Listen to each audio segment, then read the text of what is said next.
Good, thank you. So, great, welcome to Crisis Jam 23. My name's Craig. I'm going to be the host today, although not a great deal of talking for me today as we got some pre-recorded videos. And I'm just going to run through some administrative points just before we get started. We're going to use an application called Padlet today. This is to record our reflections and questions. We're going to share that at the end. But throughout today, if we can use Padlet, there's going to be a link now posted into the chat from our tech team in the background. We'll remind you of the link as we go through. But what is Padlet? It's a function that allows us just to record some notes and record our ideas. So we're using that throughout the day. Any questions, please use the chat in the Zoom chat here, and we've got a little team that can help back.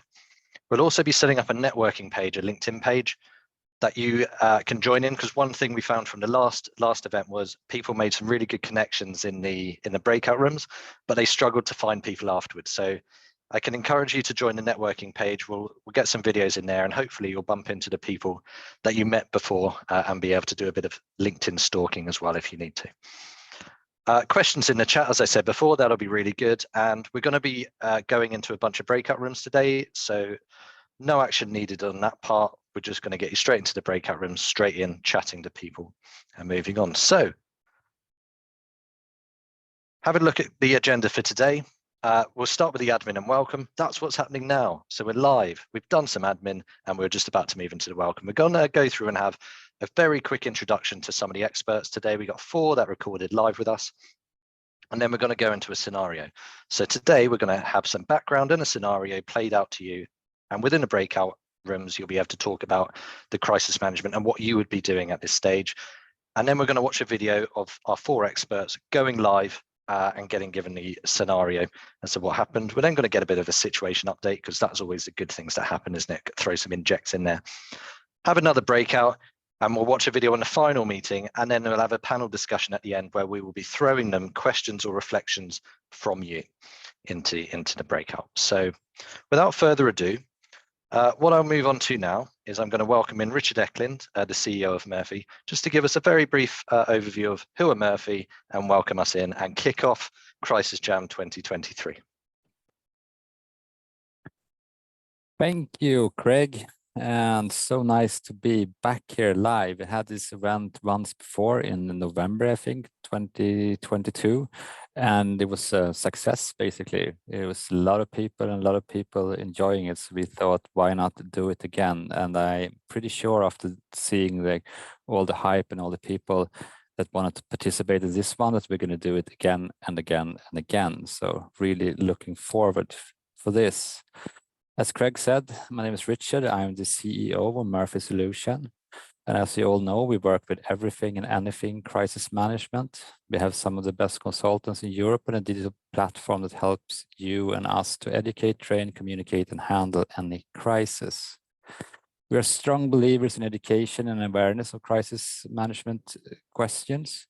When more people know something about crisis management, the world gets safer. We always try to share our knowledge, network with other in the crisis management field. Hence, we're doing this Crisis Jam to get people from all over Europe. And I think we have somebody from South Africa and some from the US and South America with us as well. So it's super nice.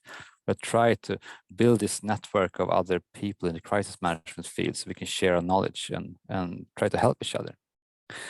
You will get more information about Murphy Solution than us during the event, but this is not the selling event. We will focus our efforts on crisis management and to do a live crisis management exercise.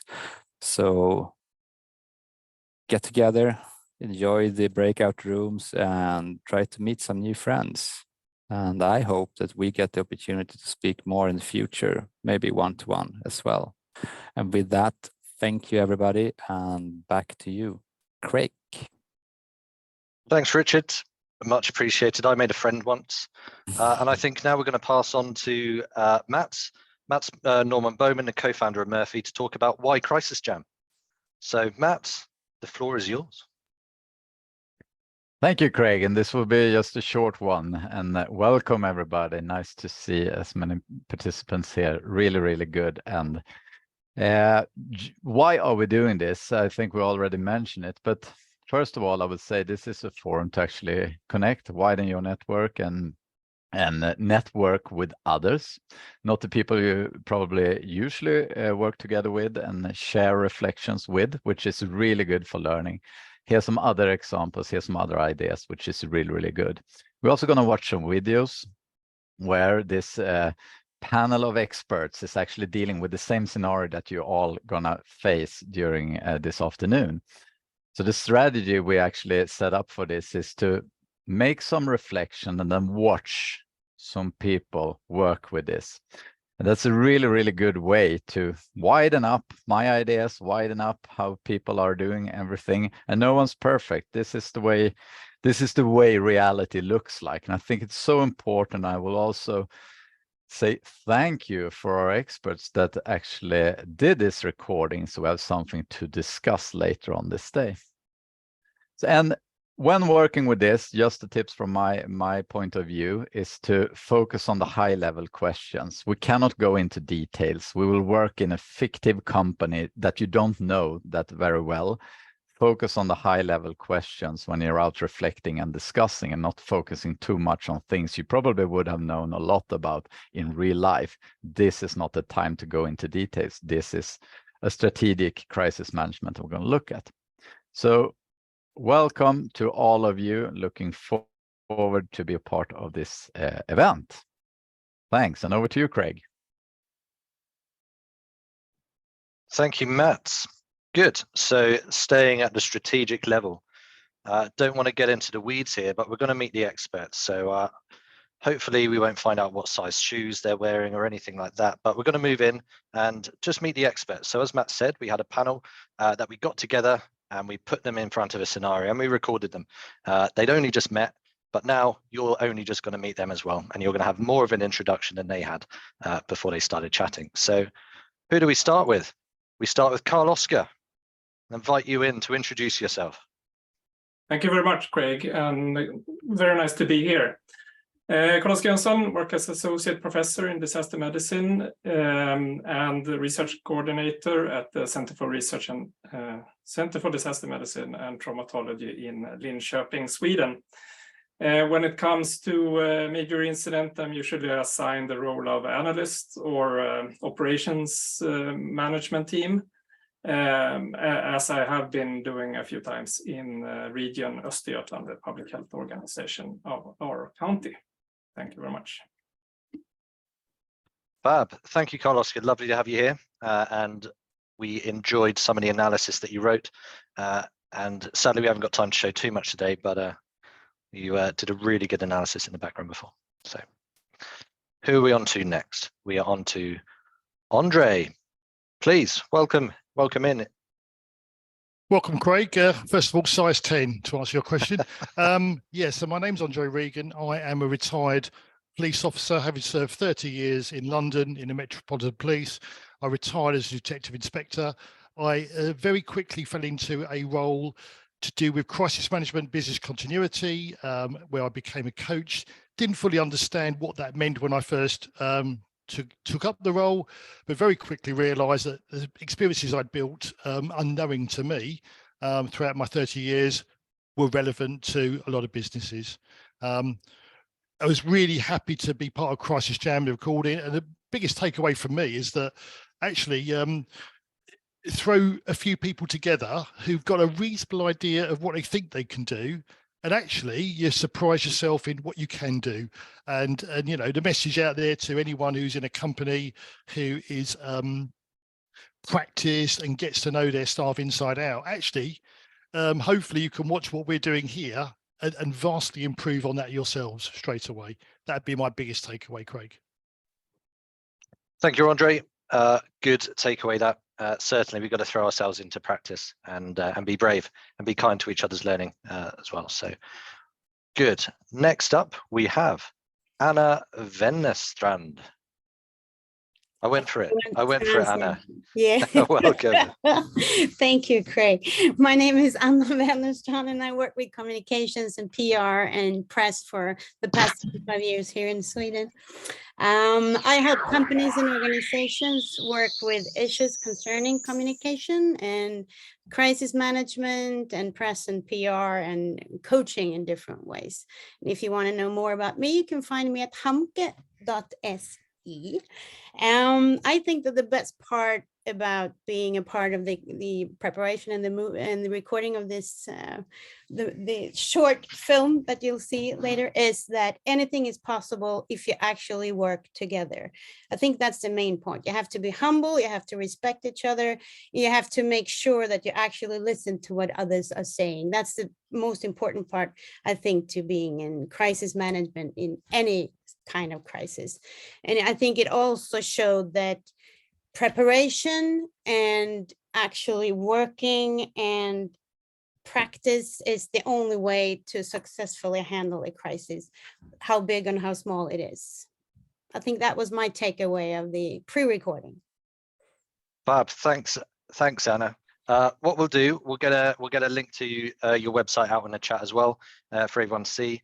They can link in with your LinkedIn site. But one thing I took away from watching the recording is making sure people are eating and looked after. It was definitely had a people-focused part of what you added to the drive there. So really good. Thanks, Anna. Good to have you on board.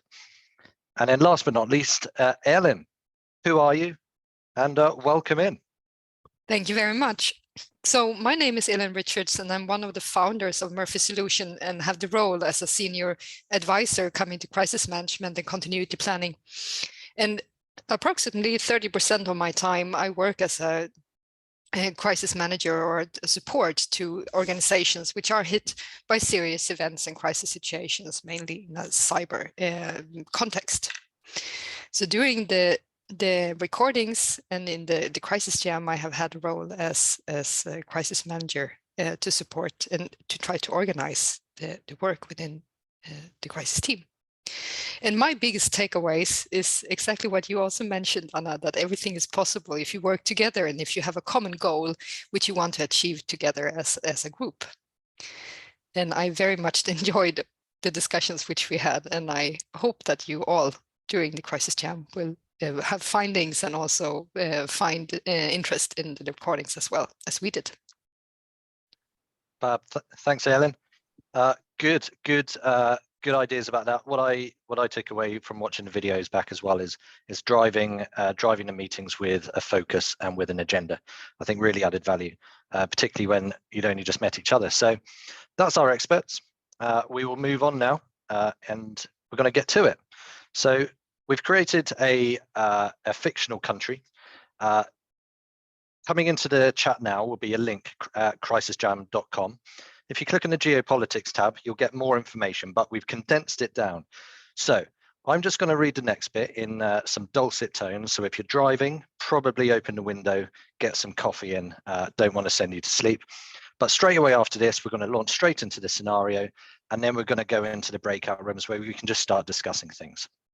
So like I said, more details can be found on the web link in the chat, but we've created a fictional country for this scenario to take place in, Skiana. So it's a large country with a population of 40 million over a landmass of 330,000 square kilometers. Skiana is generally considered a stable democracy. It is governed by the traditional Democratic Party, the TDP. They are considered to be socially conservative and nationalist. The TDP have experienced tensions with close economic partners over concerns about the erosion of democratic values and the potential for increased government control over key sectors of the economy. Corruption remains a significant problem within Skiana, particularly in the public sector. Skiana ranks 63rd out of 180 countries in the recent corruption index, with a particular focus on corruption in security forces, which is likely due to polarizing political views and extreme wealth disparity in more rural and particularly border areas.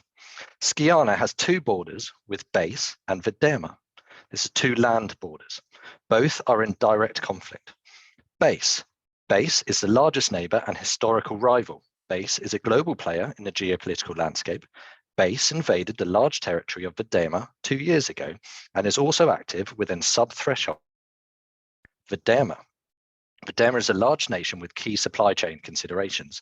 Despite sharing many political values, tensions exist within the relationship between Skiana and Videma, particularly around issues relating to the historical memory and the treatment of ethnic minorities.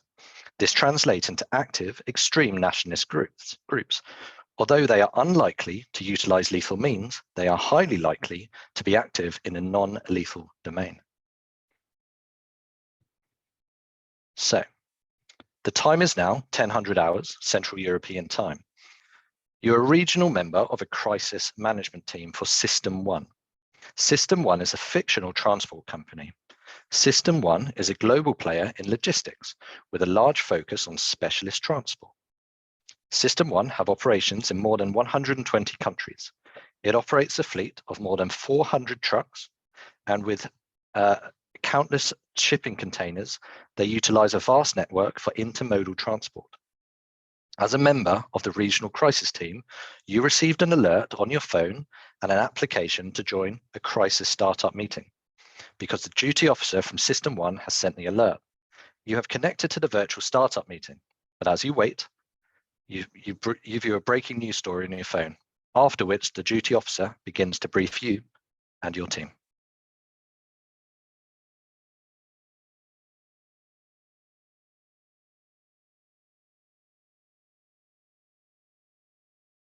Welcome to Skian Global. In the last few minutes, we have received reports about a possible shipment of military equipment from Skiana to Videma.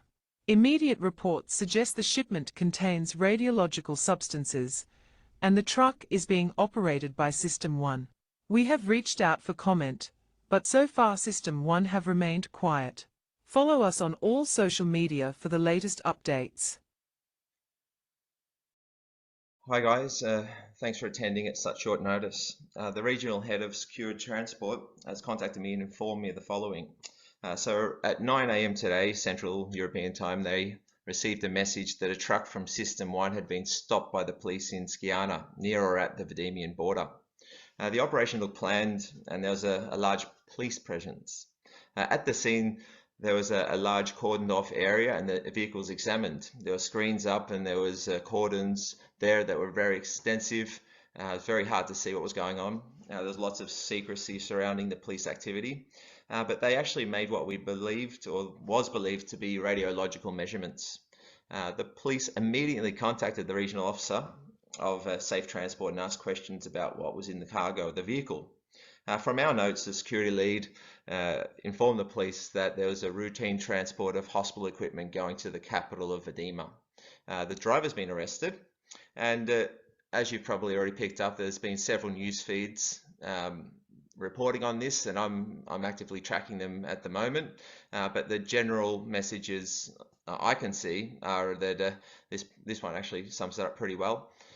Transport with suspected nuclear weapons found at Skadinian-Videmian border. Skadinian police confirm that military equipment may be radioactive has been found.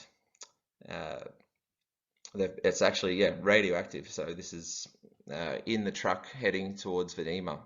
The truck is reported to be from System 1. I'll send over some screenshots with some feeds on Twitter.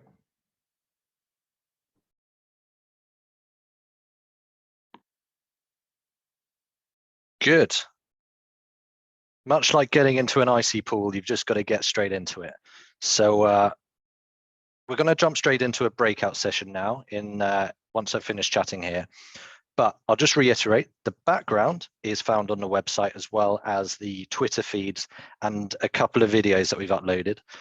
But otherwise, the information's been given. It's the same information that got given to our crisis team. So we're going to now have 20 minutes in a breakout room. We're going to use Padlet, so the link's going to be posted into the chat again now. But as a member of the crisis management team, discuss and reflect on your immediate priorities. And do you have any immediate? So are there any assumptions you'd like to make? Feel free to record these into the Padlet. Just go wild on it. But to reiterate what Matt said, the focus should be at a global level. So you can see we've jumped straight in. at the higher level, so we're not getting into too many weeds about size 10 shoes and a lack of shelving space and stuff like that. So without further ado, I'll pass over to the tech team to put us into our breakout rooms now. If you've got any questions, do put them into the chat and we'll be floating around.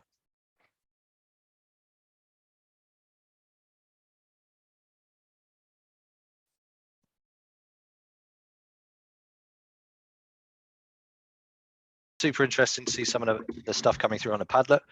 We threw you straight in, and we've been watching it all come in and managed to be a fly on the wall for a couple of them. So thanks everybody for engaging in that. Hopefully you've met some interesting people, but we're going to spend the next 10 minutes now, and we're just going to draw out some of those points. And I'm going to pose some questions at Mats, and if we have time, we'll bring in a couple of the groups just to give us a bit of their feedback. So I think there's some really interesting points. So I think, Mats, if you would like to join me up here, there's 4 things that I think we can pull out from this.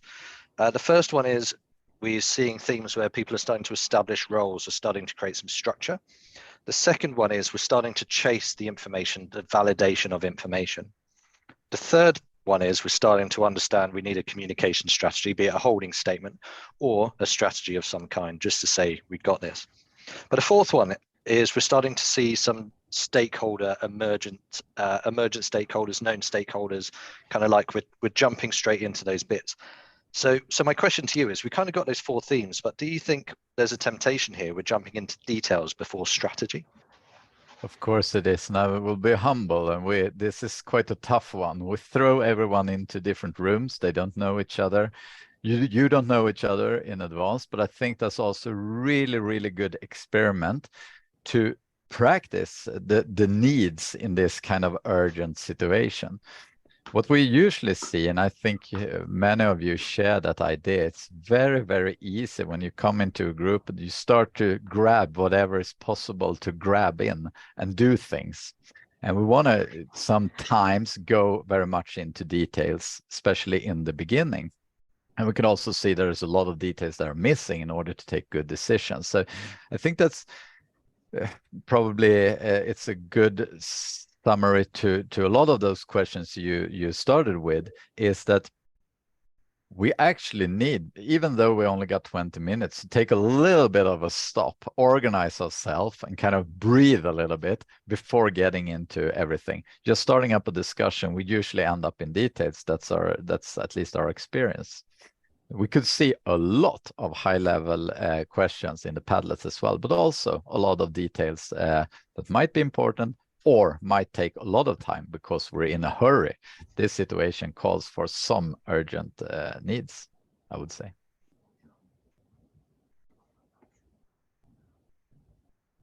There's the unmute button. No, I think there's some urgent needs. We jump straight in. I think just to follow on from your point, there's some interesting groups. And if I can, I'm going to invite someone from group 13 into the chat. So I don't know who your spokesperson was, but I think we've kind of covered those things here. And this is one area where I think we haven't jumped into detail. We got a bit here. We got set up communication channels. We've made some assumptions. The assumptions are we're working at this is a real case, and we've also got then communication strategy in there.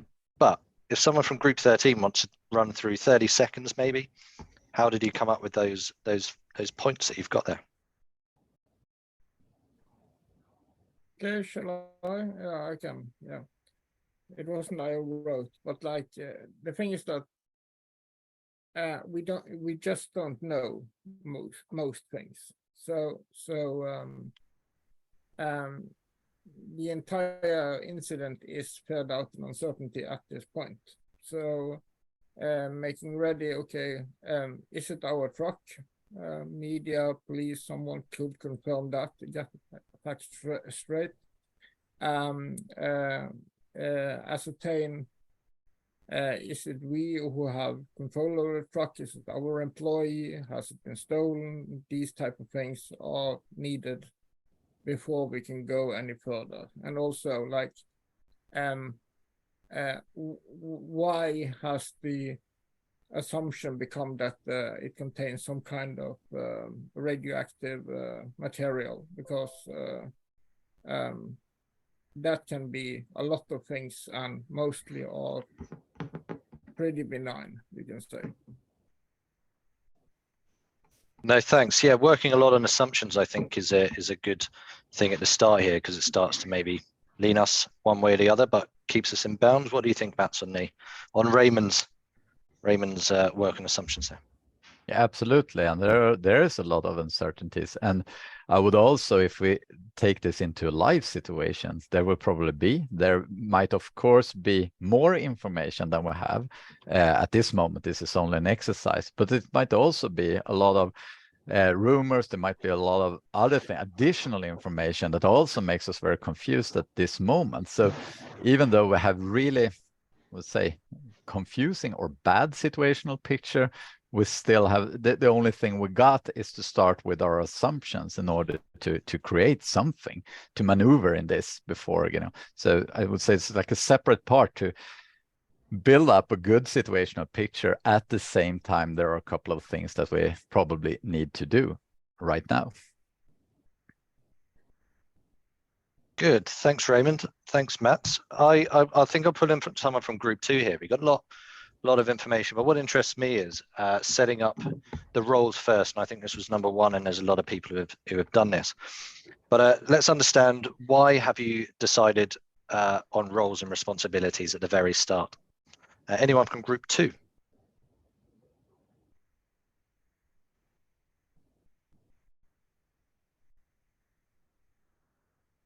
It's that moment of fear. We had some technical issues, so not that many participated in the actual discussions. And the audio was also on and off at the time, so we didn't pick up everything. But actually, one of the reasons we discussed the roles was also because in the column of questions, there was something about roles. So we thought that was a task. Oh, well, I think it was a good task, Matt. I think that's one of the things we try and solve is, okay, first of all, how are we going to understand what's going on? And we understand what's going on by maybe organizing ourselves into roles. So everyone's got a specific point. Otherwise, we're all doing something, but everyone's doing nothing. So. Yeah, and of course, this is a really, really tricky thing. We haven't met each other before, but just picking up someone to be kind of in charge, let's say a project leader, let's say a chief of staff, or whatever you want to, will help us forward in the discussions. That's at least something to get moving on, and probably a lot of you already did that, but that's at least something that could help us to stabilize the roles. Of course, in a live situation, we would have known our roles. That part would have been solved. That's a really, really good way to kind of help us to organize. It's just do kind of trainings like this where the roles are not fixed, and to see how to organize in order to manage and maneuver in this situation. So of course, roles are really, really important. Fab, thanks, Matt. Thanks everyone for taking part in that. We're going to continue to use the Padlet in the next part. So just a reminder for that. We're now going to jump straight into the first crisis team meeting. So essentially what you've done, we recorded the team straight away and put them into it. So sit back, enjoy the video. Please use the Padlet just to add any points of discussions, reflections, or thoughts. We're going to use that at the end as well to bring out some questions. So in the questions bit, if you've got any specific questions to the team, please follow through. So sit back, relax, and enjoy the crisis team meeting. Right. Ellen, what would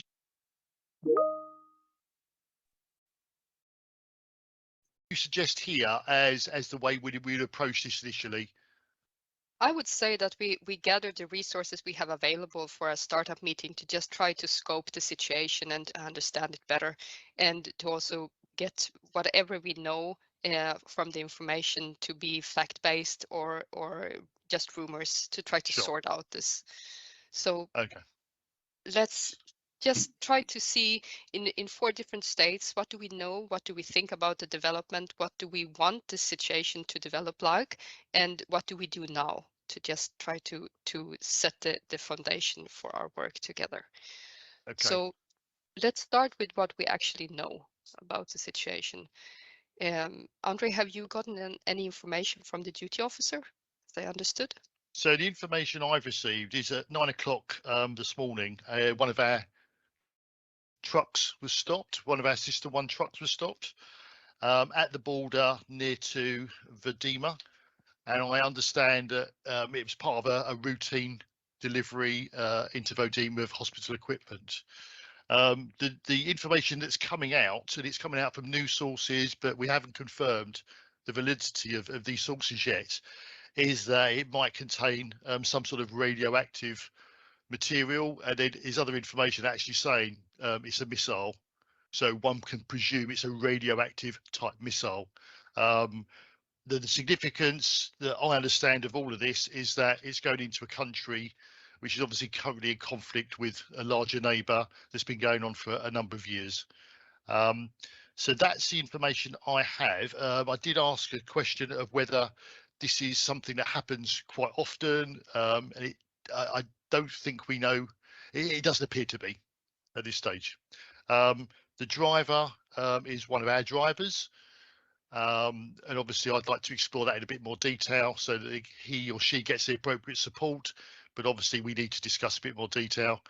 From my perspective, I would like from the team here just to get a bit more of an understanding of any other geopolitical context that I'm missing, the way I've summarized it and whether I got it wrong or right. And I think from that we can maybe start to use our expertise around the room to say, right, how can we now address this? And I say address in terms of how do we start communicating within ourselves in System 1, and how do we start communicating to the outside world? Because I gather there's a number of journalists already knocking on our doors. Right. If Carl-Oscar, sorry, yes, back to you, Ellen. Sorry. So Anna, I understand that there's been a lot of media coverage already. Should we just try to see what we know about that before we let Carl-Oscar tell us about the overall geopolitical situation and what could be fake and what could be for real and where to go from there? Sure. If I come to Anna, yes, thank you. Yeah. Right now, we don't have a clue what's fake and what's not, since we haven't had this meeting yet, since we haven't heard from Carl-Oscar.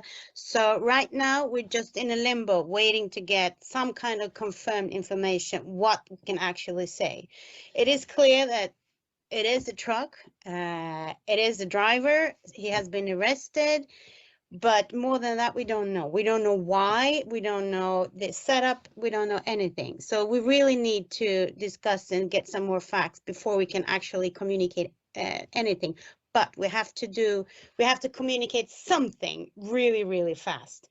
It doesn't make any difference if we just say tiny bit and then say we'll get back to you as soon as we know more, but we have to actually communicate something. Right now we're just saying that we're looking into this, it's really serious matter and we're taking this really serious. So that's the only thing we've been saying for the past 10 minutes, 15 minutes, but the journalists are going nuts, so we really have to give them something. Sure. And Anna, a question to yourself. Obviously, there'd be other agencies involved, the police, who will have their own press requirements and what have you. Is it too early to start thinking of how we're going to be working with other agencies on this so that there is a joined up message? Because obviously we as a company can do exactly that and put out our holding statement, whatever you suggest. But are we going to tie that in yet to other news sources? For our other from the other agents? We're working with the news agencies that we usually have a really good connection with, but still, if we can't give them any facts, there's not much we can do. We have to give them something. Sure. We're already working with the other companies in the same situation that we are. We're trying to see what we can do together, but still, it's the same problem. They don't want to get involved if they don't know what's actually been happening. So we really have to get the facts straight before we do something big. Sure, lovely. And thank you for that. And coming to Carl-Oscar, sorry, Ellen, that should be, I'm not sure. Carl-Oscar, so again, back to yourself as we sort of initially started to. Is there any background you can give from your intelligence brief that gives us more context or more information? Sure. So as I mentioned, we received the intelligence brief just before the weekend. I haven't been able to to learn everything by heart, but I have it here and I can look through for if we have additional questions. And you also received it this morning. What we should know or remember is that Skiana is a country where they have issue with corruption. There have been some reports about that the security forces might be not involved, but may potentially a target for corruption.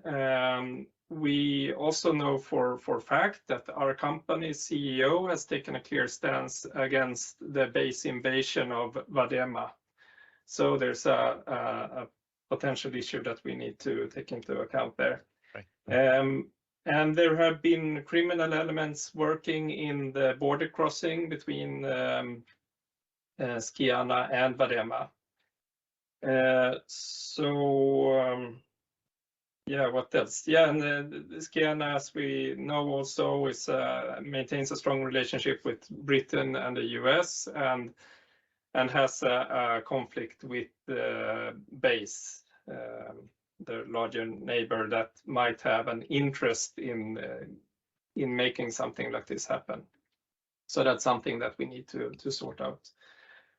From my perspective, what I think is important right now is that we gather or try to understand what our capabilities are, what we can do in this situation, and then try to sort out like what's the immediate actions and longer term actions. We should also recognize, I guess, Anna, this is something that you will look into, but that media and social media reports that's something that's unfolding as we speak, that we need to maintain good vigilance on, like what direction that's going on. And another thing is that we need to confirm if we can say for sure that it wasn't anything else but hospital equipment in this. And making that, I think it's also important that we try to figure out how we can, so it's not misinterpreted that we intervene with the police actions. So that's the questions that I have right now, and the information. I can go through the brief more in detail if we want to find something particular into this situation. Yeah. Okay. That's it for now. No, thanks for that. I mean, obviously, I think it gives us that that confirmation that clearly what we do is going to have a significant impact beyond our own company. So we get that, and I think it's going to have a possibly significant impact on this conflict between these two countries and our position within this. And as you say, so we've taken a stance against BASE as a company. So are we? So although we've taken a position. Just to correct you that. So it's a stance against BASE invasion. So it's maybe not like the whole country, but right. Okay. Their actions against Vadema. Okay. So listening into the discussion, I have already noted down 5 quite clear problem areas which we have. To take care of the driver and to follow up the situation of the driver, I think we direct that to the HR department directly for execution. But to know more about this, there is some indications, if I understand you correctly, Carl-Oskar, that there is a lot of corruption, especially in the border areas, and we should not just take the information as verified without further investigation also from our side.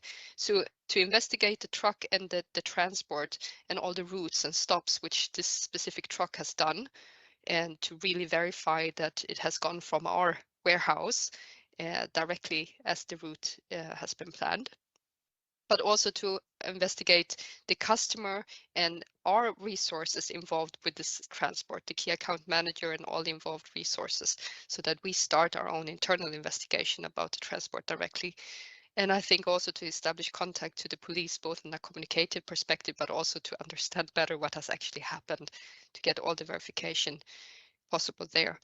And then as we understand the communicative issue on the external communication in all factors, Anna, what do we say? How do we tackle this? And what do you need to know more about to actually put the first statement in place?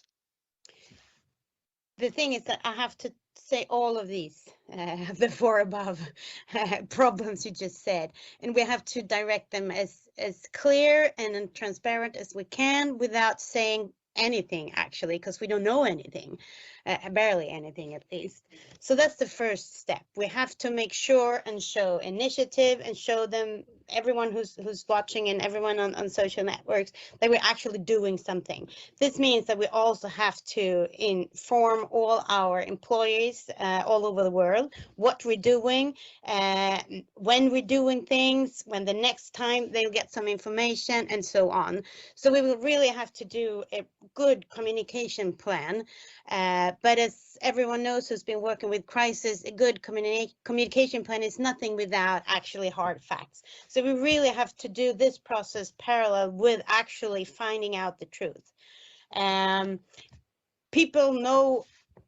People know that this is a troublesome area, that there's corruption. So it's not news for anyone that something might be fishy about this, but we will not speculate on this at all at this stage. That's really, really important for me to emphasize to all of you. We will not be involved in any speculation. We will say what we can actually say. We will be as transparent as we can be. But we can't say too much because that's going to come back and bite us in the behind afterwards.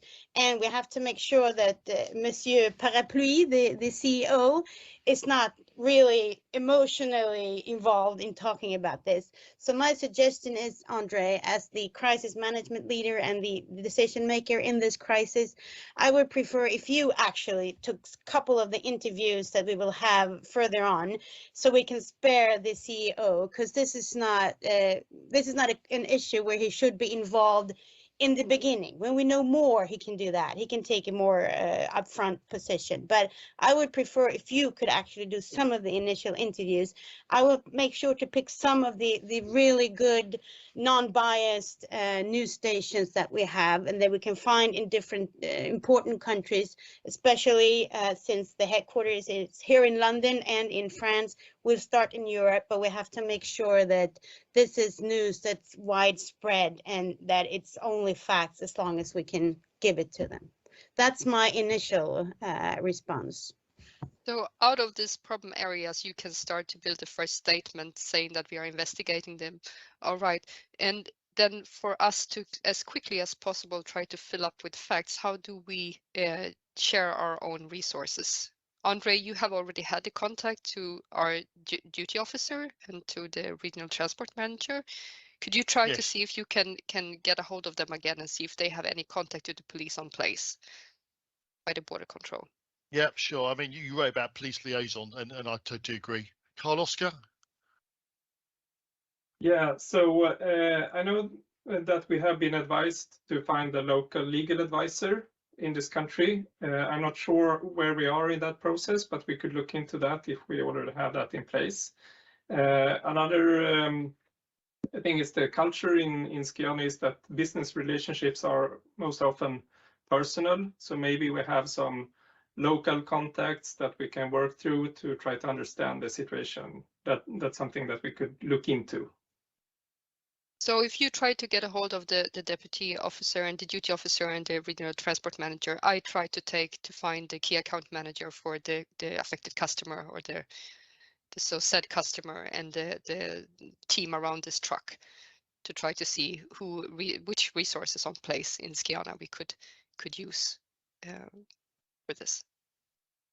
Yeah, sure. Sorry, just to clarify, Elin, were you talking to me or Andre with this task?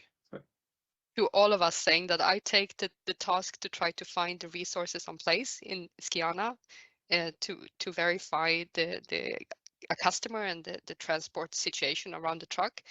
And Andre, you take the transport leader, the regional transport leader and the deputy officer, and Carl-Oskar, this local legal advisor.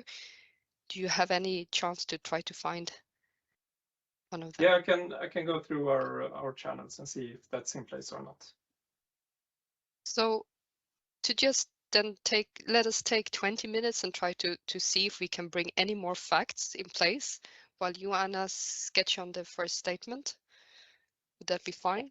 Yeah, but I just need to make sure that who is in contact with the CEO, who is in contact with the board, the head of the boards, just to make sure that they are on board with this whole process and to make sure that they don't make any, well, they don't do anything that they shouldn't do at this point. I We agree. need to have someone who's close in contact with them. I have, I speak with the CEO continually, of course, but we also need someone who is in constant connection with him and the rest of the board, or at least the head of the board. I think you, Andre, as the crisis manager, should take on this role. Yeah, Could you- sure. Yeah, no, I agree. I mean, my position is quite simple, that there's only one person who will be leading the reaction to this, and obviously you're absolutely right, Anna, that the board influence or anything they bring to bear has to be taken into account. However, what we can't have is a situation where we are usurped or bypassed. And I take your suggestion about having a media spokesperson. Obviously, in this case, it happens to be me. I think as we progress, possibly, if this is going to escalate, of course, I'm happy to take that initial stance, but I think I may have to delegate that off to someone else as we progress, because I can see me being sucked into a media rather than actually trying to deal with a crisis. But you're absolutely right. That initial reaction is sitting with me at the moment. I don't have an issue with that at all. That's good. Ellen, can I make another suggestion that isn't a here and now, but I think it's something that's quite important maybe. So if whatever, again, we are just surmising what could happen, what we're going to put out, what the reaction could be. However, just planning ahead, I'd like to know a little bit more about, do we have employees already in within BEIS? So, for instance, if we were to put something out and confirm our position, or however our stance against, sorry, not against BEIS, but our taking sides, let's say, and that's taken the wrong way, what impact would that have on our personnel? Again, it's something I'd like someone to be tasked with in the background. So I think hopefully that it won't come to fruition, but I think it's something we need to know. We write that down and take the short task now to understand better, so that we get the right communicative input for the first statement as fast as possible. And then we take on this in the second meeting, how we actually do the internal communication, which risks we see with the message we compose, Sure. and which further actions to take. Okay. So just to clarify our actions, Ellen. So at the moment, obviously, I'm going to go back to the transportation supervisory staff to get a bit more information around that. Anna's going to start to draft out a holding statement, if we call it, I suppose, because as you quite rightly say, we're not fully aware of the whole facts here, and we have to be quite careful about what we're putting out. And you're absolutely right. And Carl-Oscar, are you going to start to look as well of how we can get more information and more verification on some of these matters? Have I got those right, Ellen? So I've written down the tasks that you, Andre, you inform the CEO and the board briefly, and you take the contact with the transport leader to see if they have any direct contact to the police on the location at hand. Anna, you start with drafting the holding statement, and we, as soon as we get any confirmation or more information at all, we just send that to you directly, so you have the input. I informed the HR to follow up on the arrested driver, and I also see and try to find out the local resources in Skiana, and also resources in Vadema, which the transport is supposed to be picked up and handled by. And you, Carl-Oscar, you take the hold of the local legal advisor to try to see what we can find for support. And I think that this task for just the first 20 minutes will be enough, and then we take the more longer perspective directly in the second meeting to try to see, especially on your perspective, Carl-Oscar, where could this actually lead to and develop, in which direction? Yes, please. Yeah, so just to ground our priorities, I interpret it as we now see the biggest priority is to issue a statement, and that's because we see that there's a big risk of rumors and the social media debate escalating. And we see our driver, for example, as safe where he or she is. So we prioritize media. Is that correct? I agree, but just so we all agree, right? Yes. Yeah, that's my understanding as well. Yeah. Yeah, I just want to add, and I really know I don't have to say that, but when you speak to HR, make sure that they actually have a really good relationship with her. I don't know if the driver is a his or her, but his or her family, to make sure that it's not, well, they need to be informed as well, and they need to make sure that they don't go out and do something that they will regret afterwards, just to make sure that you take care of also the families. Definitely. So we start up the whole HR team to this question, including the families, and also to start to supply us with the resource persons, which we might be important for us to know and talk to, in case they would like to speak to the media. Anna, can I just say that's an excellent idea, and actually it goes beyond just that piece. So obviously the family, they may well be approached by the media directly. So they're absolutely, yeah, and so that, okay, of course we want to help them to give their appropriate response, but actually it's a great opportunity for us to get the information and the confirmation that at the moment we're struggling to get, aren't we? Because someone may come to them, whether it's the police or whoever, actually we start to confirm that information. So it's an excellent idea. Thank you. We also need to talk to the CEO to make sure that in his contacts with partners and colleagues in the industry, he gives the same information that we put out to the rest of the world, just to make sure that we don't want anyone else to end up in the same situation that we have. So they need to be on board with what we're doing, and the best way to do that is to have the personal connection between the CEO and his colleagues in the industry.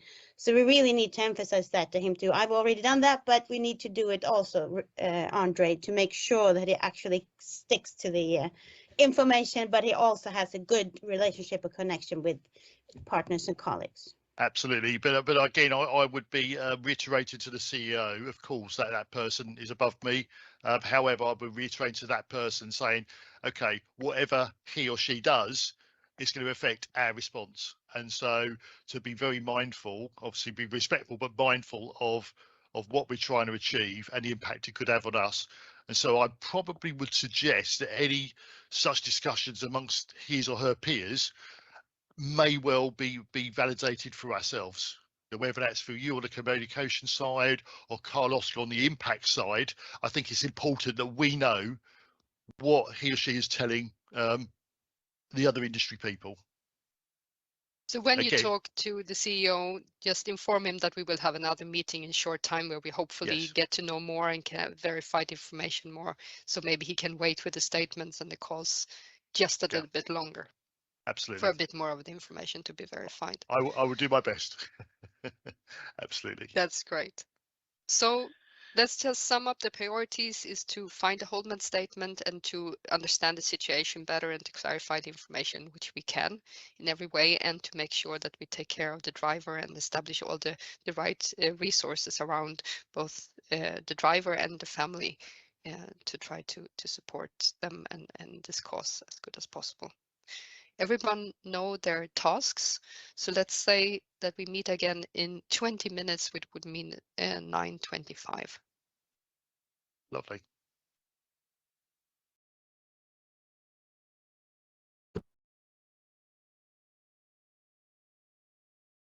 Good. Hopefully everyone can hear me okay. Welcome back after that 25 minutes of an initial startup meeting. I think it was interesting to see putting 4 people in. We had some really good questions. Hopefully they were answered in the chat. I'll just have a very brief answer of yes, the data was captured via the Murphy platform. We'll be sharing that in the LinkedIn chat afterwards. In terms of roles and responsibilities, hopefully Matt's answered that one correctly in the chat. But one thing we thought was interesting about this meeting is it's like a river. We have many ebbs and flows, and we reached a natural conclusion of the meeting about 2 or 3 times, but we kept pushing. We kept pushing and we dragged out the time a little bit. So it's interesting to see if we can all reflect if that's happened to us in the past and if that's something we see in the future and why having structure like that is quite important to keep our time down, especially when time is pushing on us. So without further ado, I'm going to introduce Matt to increase the scenario, add a bit more to the scenario. Matt. Thank you very much, Craig. And this will just be a brief overview on what's happened last 20 minutes. I thought you said 20, 25 minutes to next meeting. So this is the big picture that we are facing. The situation has developed to kind of a global crisis, or at least the UN Security Council calls for an immediate meeting. Several world leaders has expressed statements trying to calm the situation. There's a lot of uncertainties, of course, and it should have been in a case like this. So the internal investigation is far from finished, ongoing, but they also have problems to, of course, make sure what's true and what's not. So we don't have any more information regarding that. There are confusion and rumors. And there's lots of rumors around the company in general, of course. And as you've seen on the Twitter feed, System One is mentioned in a couple of threads on Twitter at the moment.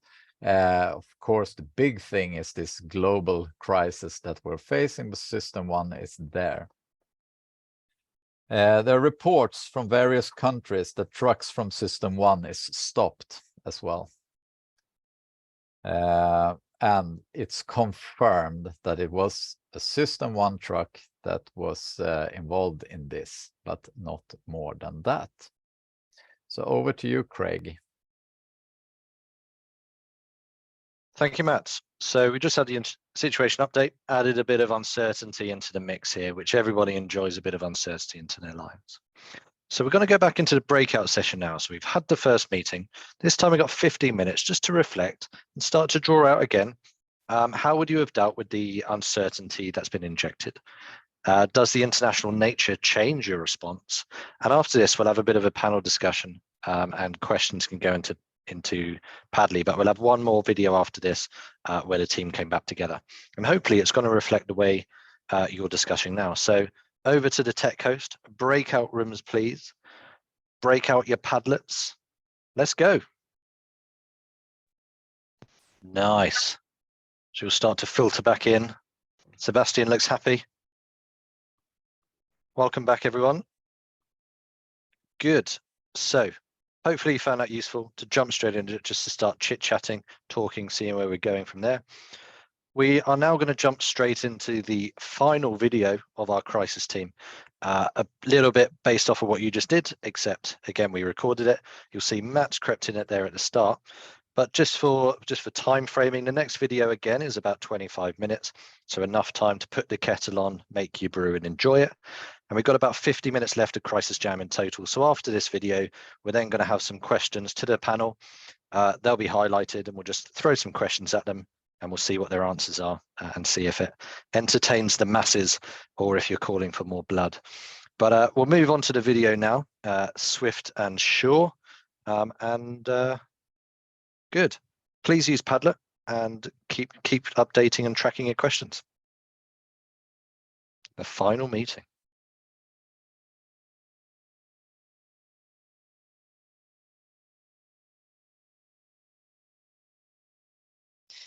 So perfect. All of you, welcome back. Come back to this meeting. And again, I know that the situation is acute and we have a lot of issues at hand. So let's try to keep this meeting very effective.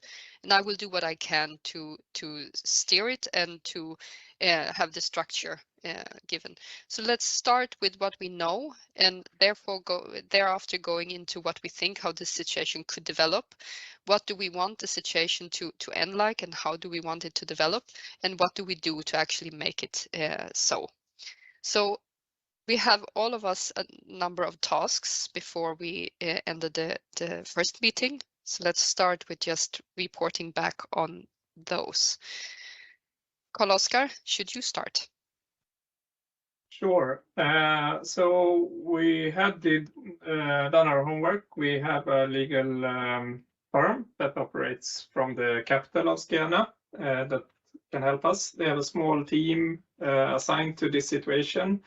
For the driver, they've sent a representative to the border town where this happened. En route, as we speak, we'll reach the border at 3 o'clock this afternoon. They have also had phone communication with the police, but nothing further to report. The driver is safe as far as the police reports say, and we have also established a police liaison from the company. That's the situation from them right now.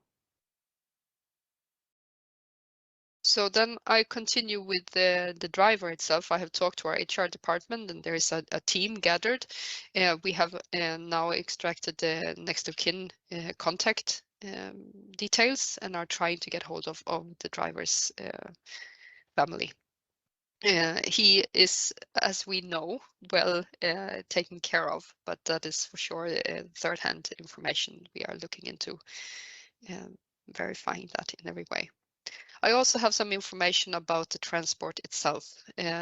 Officially, it's a transport going to the Vladimir City Hospital in Vladimir City, but this order has come in through the specific transport is handled by a local Scanian third-party contractor, so it's not in our global systems. So we need to do some more investigation before we can actually see exactly which resources have been involved, since we don't own them ourselves within our employees. But I have put resources in place to verify that as well. Just some information. And one side, maybe good information that it's a third-party contractor and not our own staff. On the other hand, that gives a lot of questions on other contractors which we have.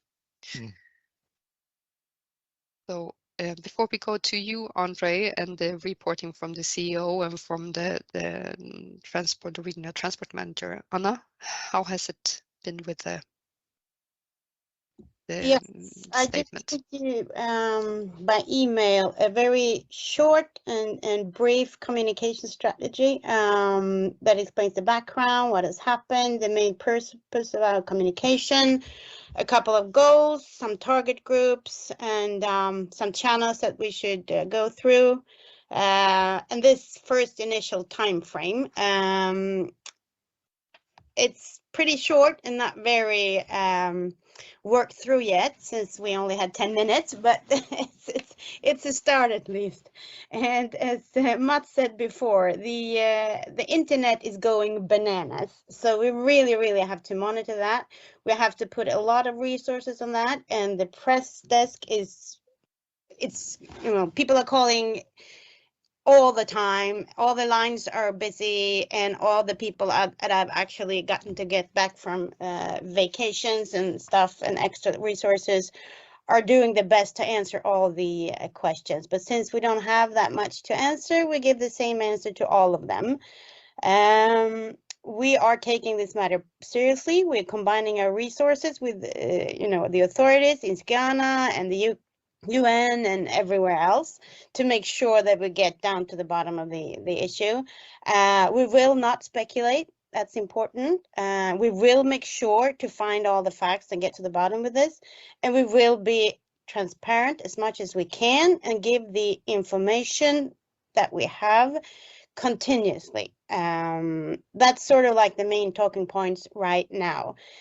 For spokespersons, like we talked about before, Andre, you're the one that's initially going to do with a couple of our the news outlets that we usually work with that we know are reliable and not biased.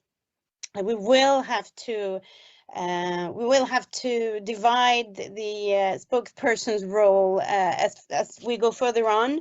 But initially, I think you should be the main source of information. But we can't, like you said before, we can't keep you busy with doing media when you really have an important task at work here in the crisis management. The CEO, I've assigned him to talk to partners, the board, colleagues in the business, international authorities initially. We will have to move him up to more media outlets further on, but we need to know a little bit more first. Carl-Oskar, I've put you as one of the spokesperson if it's needed. Also, the chief logistics officer that we have is also someone we need to talk to and maybe put on the spot. Maybe we also need to talk to the HR director and put him or her on the spot. I will, of course, answer questions as much as I can, and the press officers and the people that we are working on social media and the social networks. So we're doing everything we can with the information we have so far, but I really want to emphasize that we should not speculate in any contact with the media at all at this point, because we don't know where this will end up. But I sent you the brief strategy by email, so you can check that out if you want. And come back to me if you have any questions or need me to clarify, or especially if there's a group or a view or a goal, a talking point that you think that we should really do instead or to add to this. Great. Thank you, Anna. So let's move over to you, Andre. Have you gotten hold of the transport manager? I have, but there's no more information coming from there. And as you quite rightly said, it was a contracted out operation. So we're still waiting on that information, which I know you put in place, which is good. Yes, of course, it steps us away from a bit of responsibility. However, we all know we've still got that responsibility to know what we're moving about around the world. And I'm guessing that questions could be asked around that, you know, and I'm guessing that we've already started to think that way. The CEO, I've been in touch with the CEO, as Anna has. They trust us as a team. They're very happy as a team. Obviously, I've put to him that we need more resources. There is now a global reach, and obviously United Nations Security Council have a big interest in what happened and what took place, and I'm sure we will be asked around that. So we're obviously starting to think that. At the moment, the CEO is happy for us as a team to continue in the way we are. Of course, he's available for us to go to an advisory capacity, and as Anna's quite rightly said, you know, he's been given that olive branch to speak to other industry contacts. However, I think he's taking a sensible stance at the moment, and he's going to wait to see what comes out from us. So that's good. My other main priority was around making a decision on the media statement that we're going to be putting out. And I think from what Anna you said, we have something now ready to go, albeit that it's not complete as we would want it, but we have something. And I personally think, subject to people's views, that actually we should be doing that now. I think we should also couple that with letting our people know. When I say our people, obviously we have our own employees in Skiana who will have an interest in this. We have employees in other countries, their neighbours, but obviously the wider reach. And as Anna quite rightly said, people are waiting, they're anxious, they're uncertain. So we need to just to at least give them that holding statement information. I've got nothing more, Ellen, sorry, and obviously, but those are my thoughts of maybe how we start to go forward now.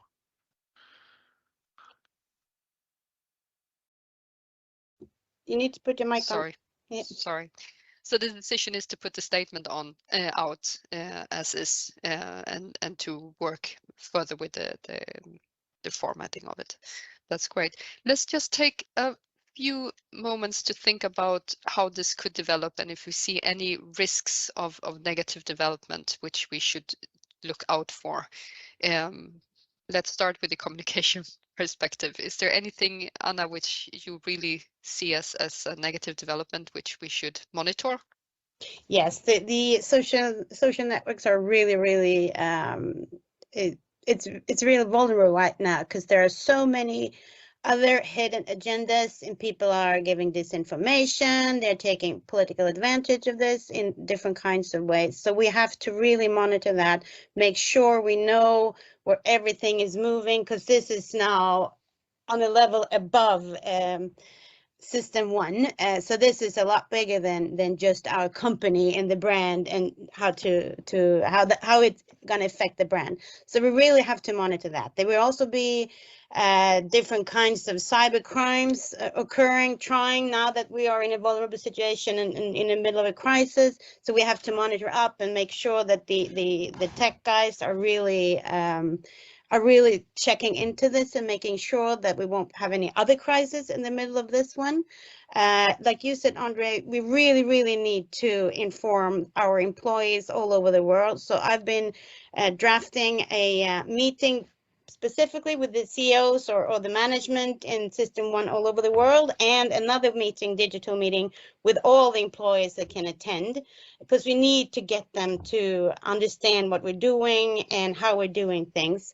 We also need to help HR to communicate with our employees, and specifically Scania and Videma, if we have any, I don't know that, to make sure that they feel safe and that they feel heard and understood. So we need to do a lot of digital communication meetings internally to make sure we actually have everyone informed. And because if we don't, we have 100,000 people all over the world thinking stuff, making up their own theories and so on. And it just takes one of them talking to the media or whatever, or engaging in some kind of social communication networking to actually ruin everything we've done. So we really need to monitor it and to make sure that everyone is on board.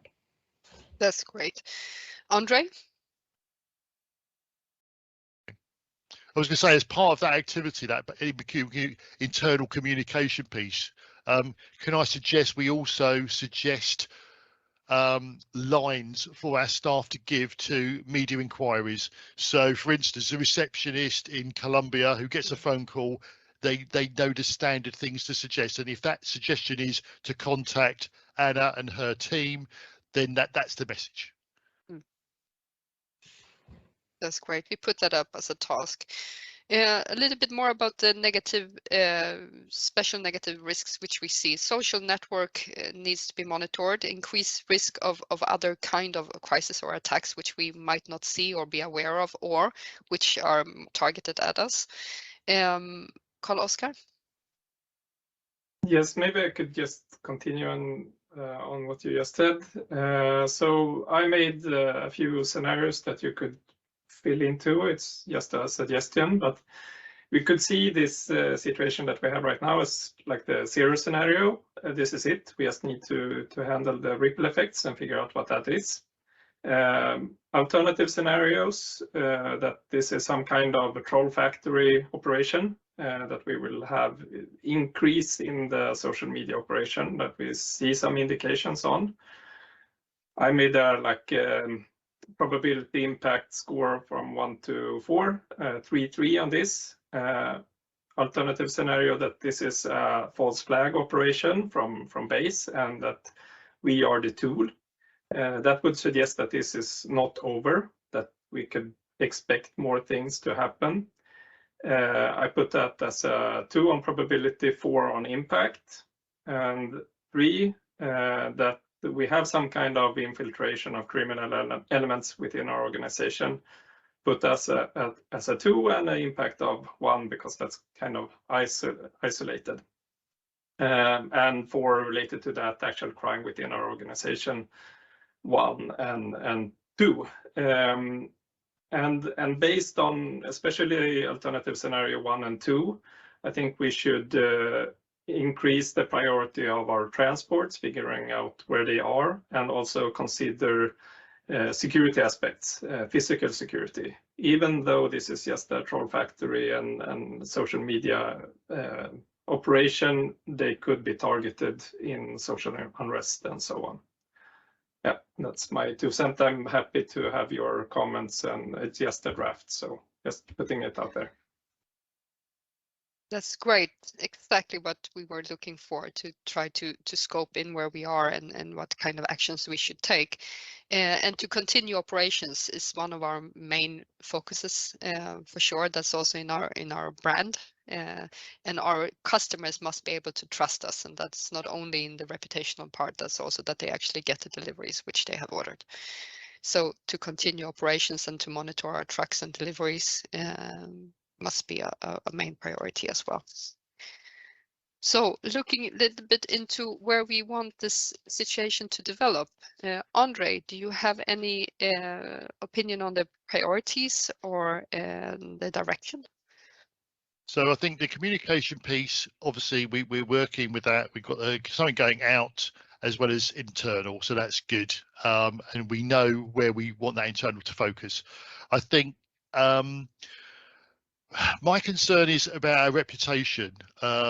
Obviously, as Carlos just said, there could be internal corruption. It could be a whole raft of things. Whatever's happened, we can't change that. All we can do is explain as best we can how it took place, if that's a relevant thing to do. But the other part is, I'm concerned on a press briefing being asked that question. Well, how do you know what you're moving about? You know, because if we're contracting out to third parties, do we have a system in place so we actually know the loads or what loads we're moving? Because I think if we don't have that, then there's a suggestion that actually we're operating in a way that's a bit cowboyish almost, and we can't be having that. And if we're accused of that and that's the case, then we need to rectify that. So again, as you said, Ellen, we can't have other crises occurring as a result of this, and we're being seen as an easy target for other people's agendas. So I'd like that message now.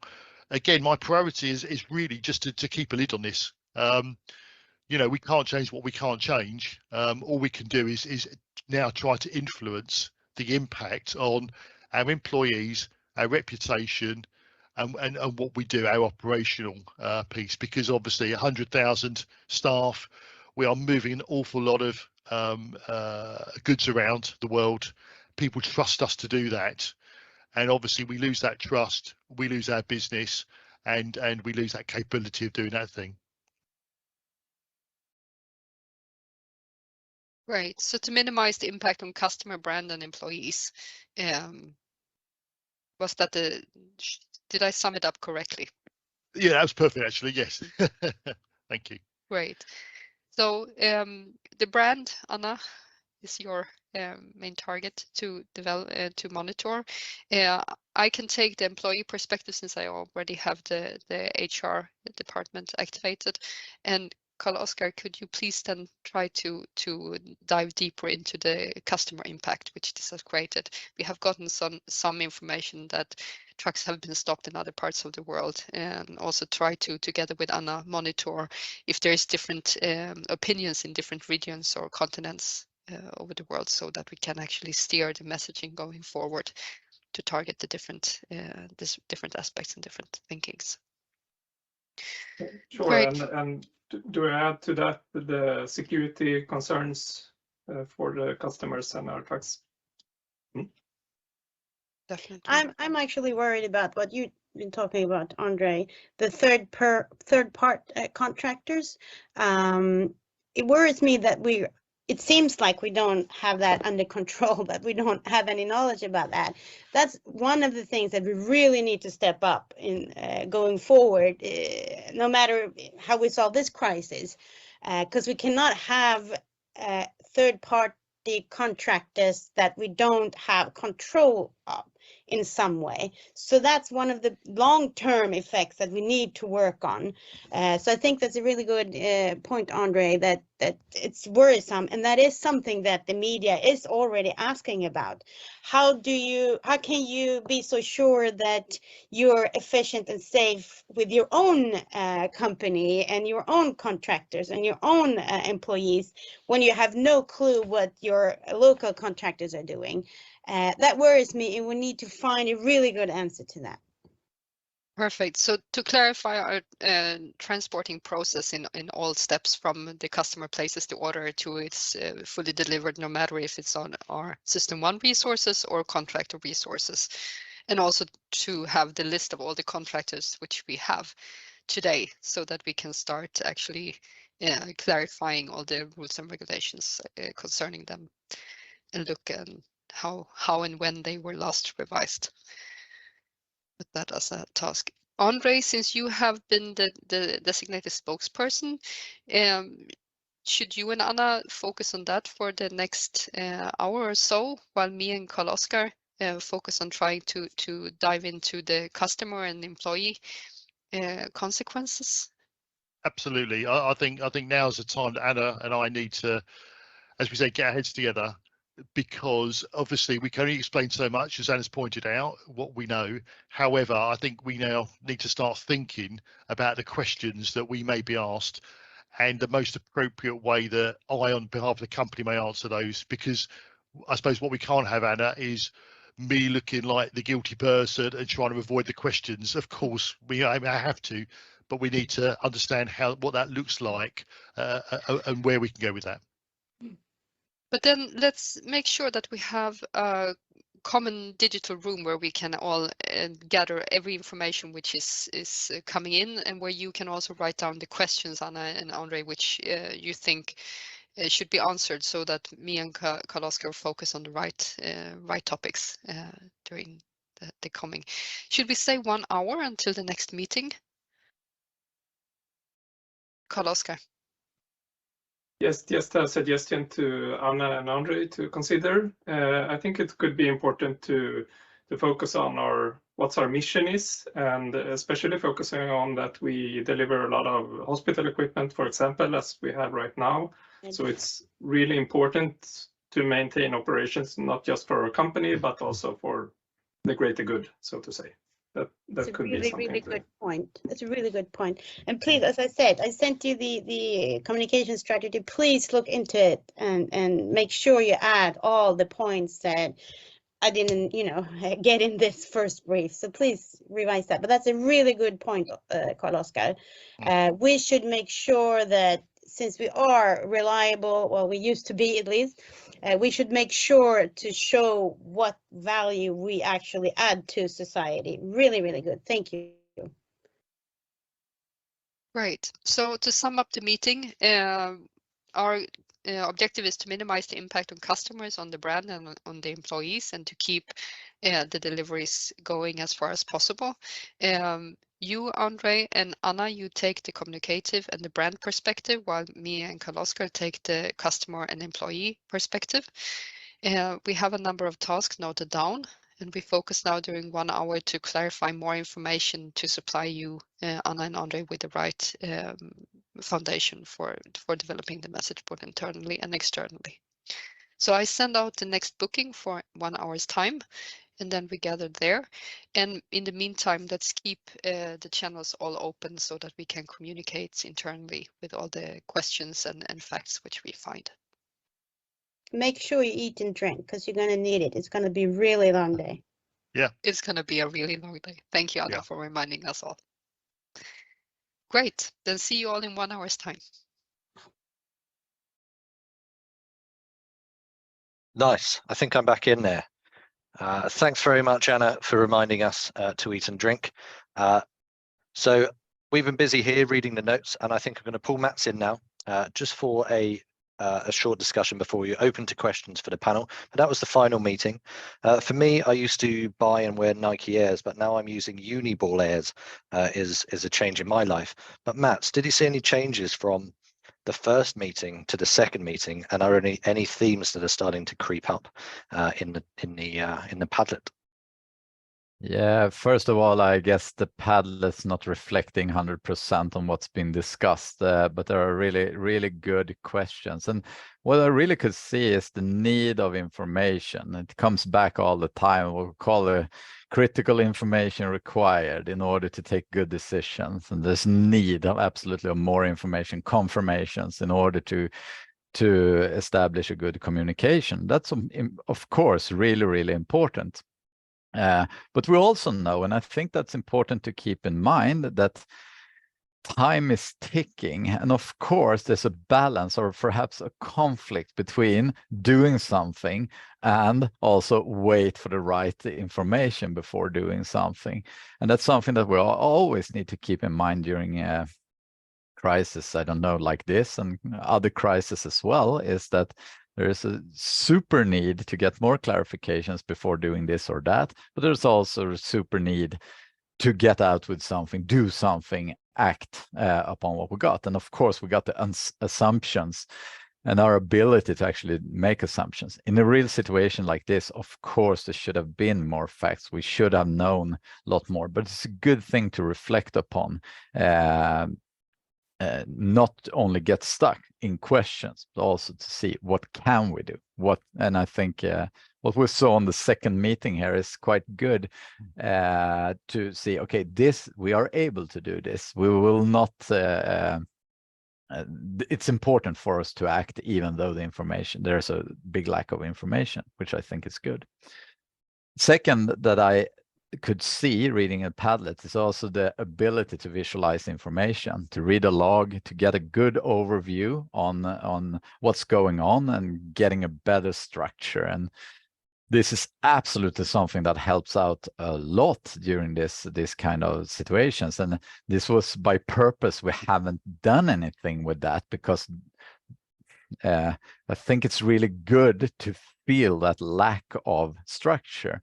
But of course, that's what we work with all the time. That's what our system does, is to actually structure that information. And just by doing that, it will help us out to get a smoother handling, so to speak.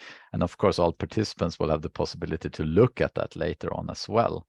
So I think that's really something that's needed today, especially when we work in global organization. We cannot meet, and we're also very used to sit in digital meetings today, and we expect us to actually do business not being in the same rooms. So there's absolutely a need to structure the information in a good way.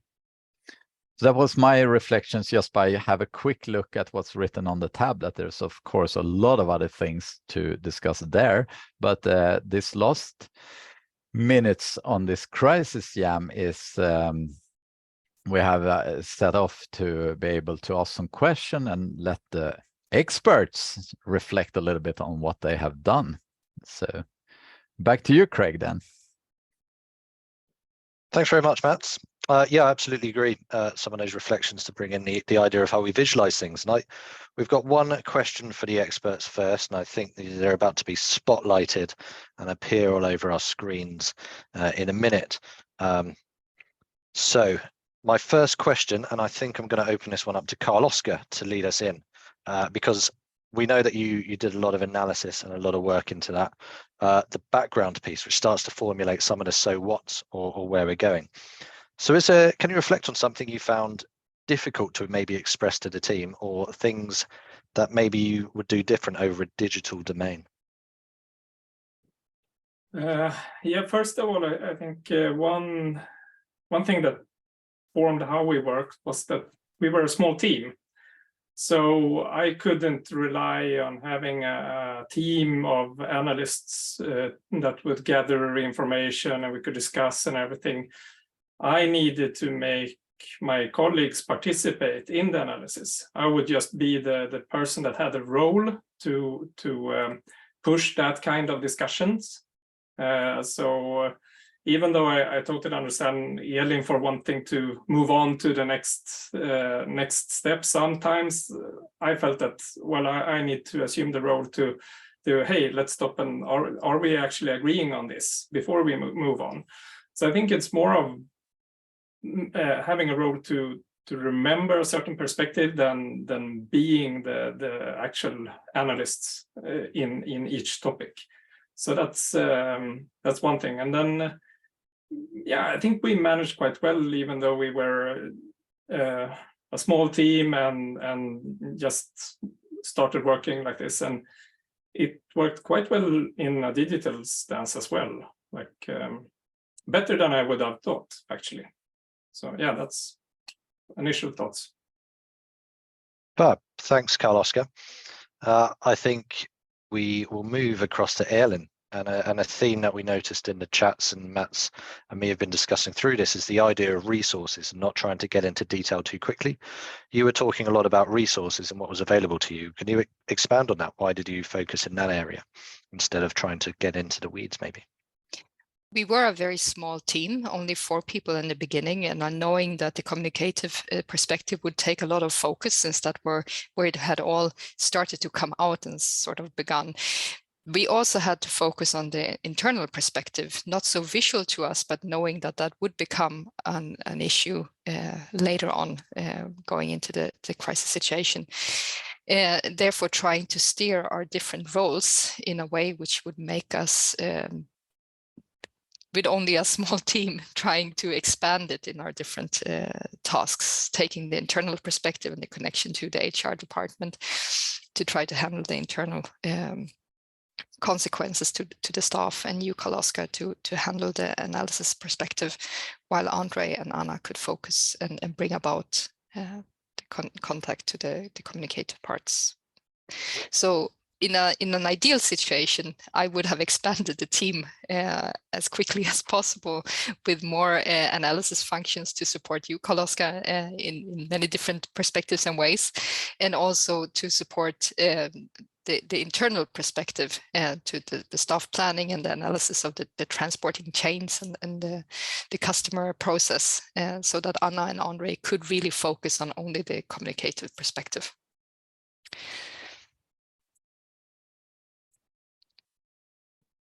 Sorry, I missed the pause button now, the unmute button, my mistake. Good, yeah, small team, need to lean on the resources you got, but understand those resources first and bring them in. Mats, do you have a question for Andre? Yes, Andre, any reflections from your perspective? You said some things after we had this recording about the roles and responsibilities. Any comments on that, how you felt during these kind of crisis management meetings? Yeah, sure. No, it's not something I'd worked with previously, but Elin's role as a chief of staff, once I got used to how that worked, I think I found that really valuable. And the reason I found it valuable is because it started to focus me more on what I needed to focus on, rather than some of the mechanics of the team and the team dynamics, which I think Elin brought together nicely. She summarized where we were, she led us along the way and stuff like that. Now, what you've got to bear in mind is that we did this, as Anna and I discussed, and Carl-Oskar in our chat room, we didn't have a plan to start with. You know, most companies may have had a plan of some description to at least start them off and running. Obviously, we didn't have that.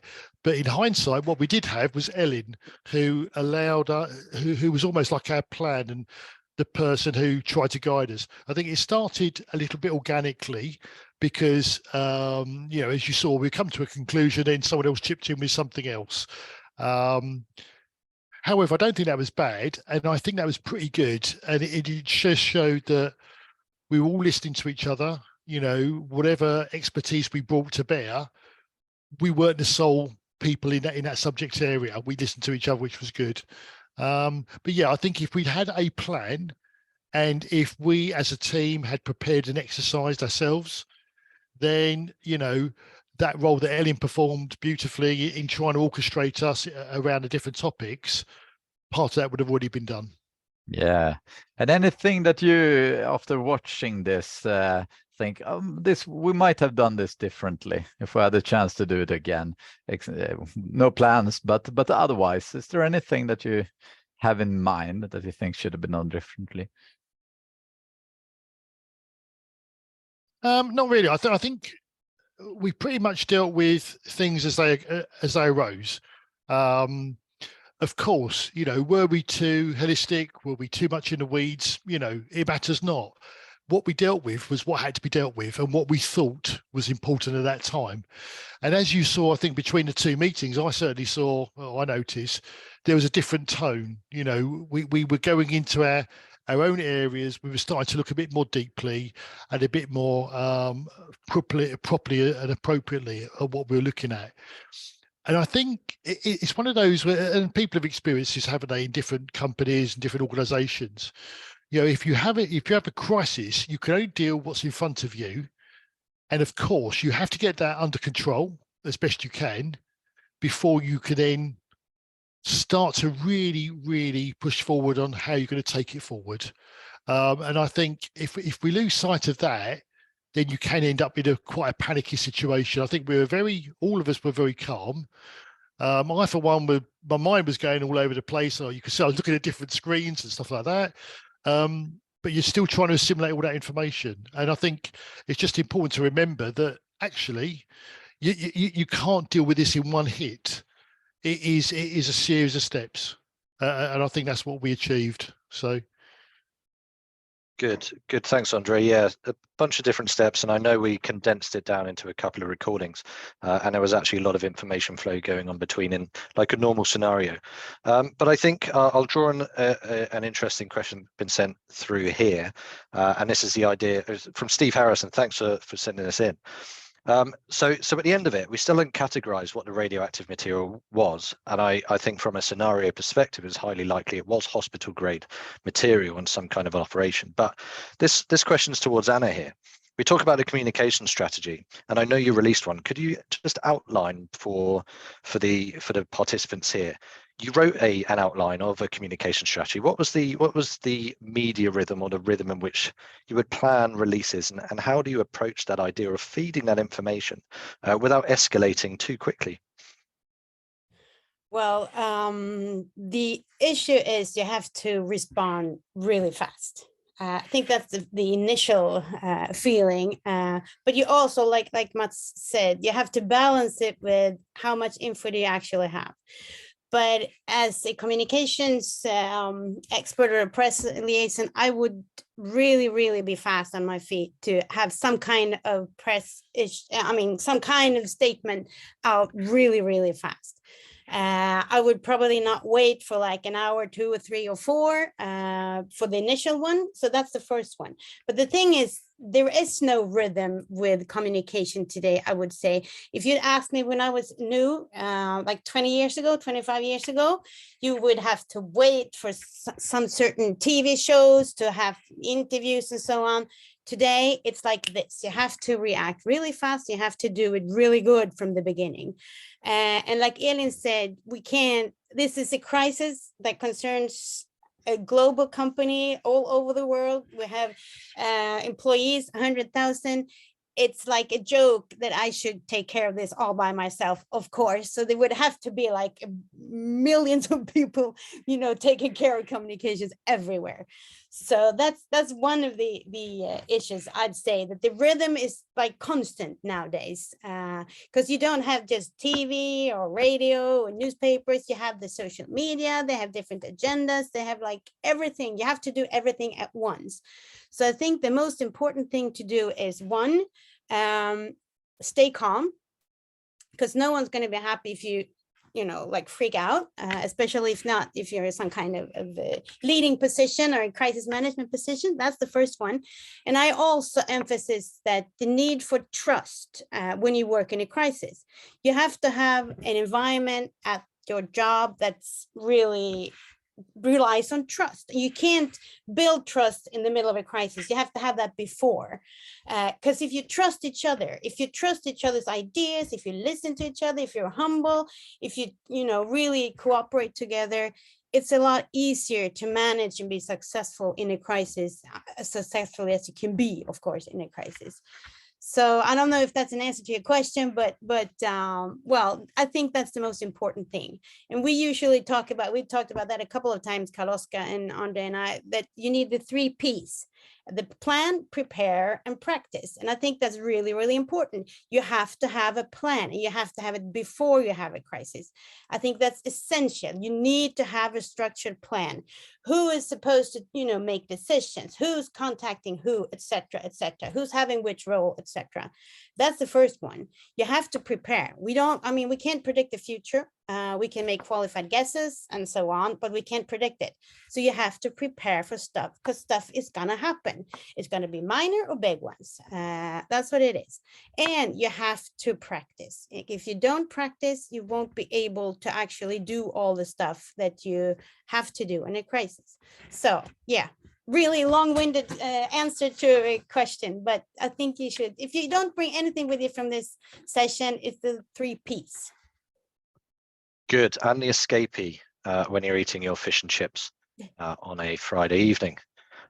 So brilliant, the 3 Ps, we're talking about preparation and stuff like that. And I think the start of this, we threw you in together without any preparation. And we wanted to see what could happen if we put 4 people together who have a bit of experience from different backgrounds, get some structure in there, and actually can you lead and manage out a crisis in a relatively short time scale. And I think that's what we've hopefully achieved and what we've seen here. And I probably open up to Mats for the final word before we pass over to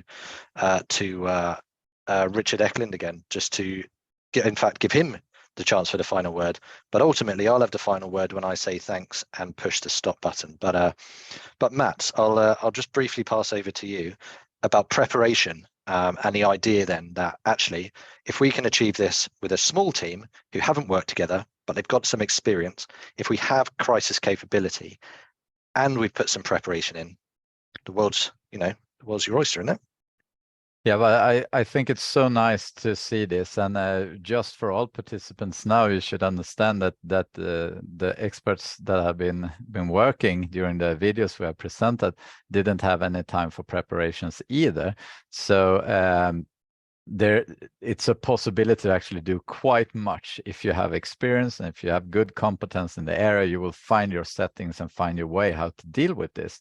Plans will help. A bigger team will help. There's a lot of things that will help. Visualize information will help. There's a lot of things that actually could support this. But this was a tough one, and that was the reason we did it. We wanted to do that, and we want to give you all participants the possibility to reflect in this quite tough scenario, and also without the team that you know in advance and without the plan, and to see what happened. So what I think you really take with you from this seminar is to gather your reflections and think about these things. There's a lot of good experience that could be caught after doing this, if you take like a second layer on your experience now. So I think this was really interesting to watch. And I also want to mention really, really shortly that, of course, this is a too small team, but also keep in mind, sometimes we build the teams too big, and we want to involve a lot of people, and then we start to lose structure, and it's quite messy sometimes. So it was interesting to see how small could we build this team. And I think it was really nice to just go with 4 or 5 persons just to see how it works and to feel that. As just keep in mind, we want to add a lot of things, but we lose span of control quite quickly also in a live situation if we add too much participants into our management team. So that was all from me, I would say. Thank you very much for that. And I guess you hand over to Richard now, Craig. Sorry, unmuting myself again. Absolutely, Richard, thanks. Thank you, everybody. Oh, what a crisis. I did not really know what we were expecting. I'm really glad I didn't have to handle that crisis for real. It's so big and so many different moving parts and so little information. Like, thank you for putting up with this and participate in this crisis jam, and all you experts that also did this without knowing what would happen, and to just join in. Thank you so much. We really appreciate it. We asked a lot of people, but we find the right ones. We're really happy that you were the ones doing it for us. Much smaller crises is that everybody that wanted to attend this crisis jam were not able to, for we maxed out the participants. We're really sorry for that, but you that are here, we're really glad for that. We will send out every information that the recording and the information to everybody that's tried to join in as well, so everybody will get the information.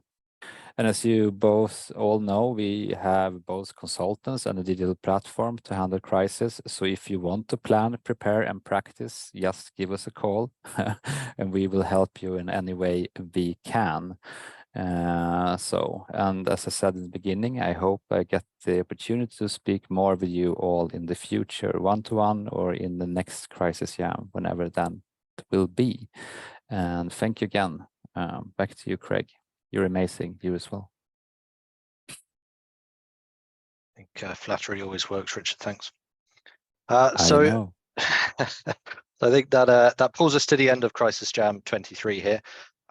We will hang around for any after questions, any networking and so forth, but thanks everyone for your attendance. And that's it. We free to throw us your questions, meet and greet any of us.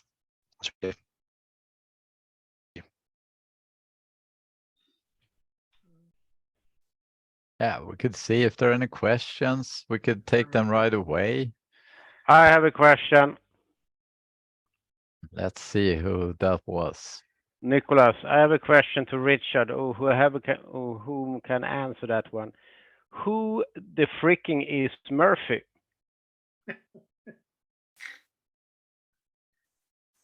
This is the big elephant in the room. Who is Murphy? Are we talking Murphy's Law? The name of the company is called Murphy Solution. Yeah, right. We were inspired by Murphy because we think is some way misunderstood. I think the Murphy's Law is a little bit misunderstood. It's, at least here in the Nordics, we always say that's when things are not going the way we want it to. But Murphy's Law, or Murphy as a person, was a really careful technician that made sure to build the planes so good that nothing could end up going wrong when they went into combat. So that's kind of the idea that we got. We would do as much preparation as we can in order to avoid bad handling in the end. That's the reason behind the name, if that answers the question. Thank you very much. Now I can sleep well tonight. Great, thank you. Thank you. Cool. No one else? We got this LinkedIn page. Just connect there and you will see the people hopefully that you already interact with, and the possibility to connect with them later. So just feel free to join there and see if you find the people that you want to talk more to later on. May I have another question? More perhaps not towards humorous one like Murphy. From your point of view, and it's up to you that work for Murphy's, how well or bad prepared do you think that businesses are, regardless of sector or private or public sector, if you look at the Nordic countries or perhaps specific Sweden?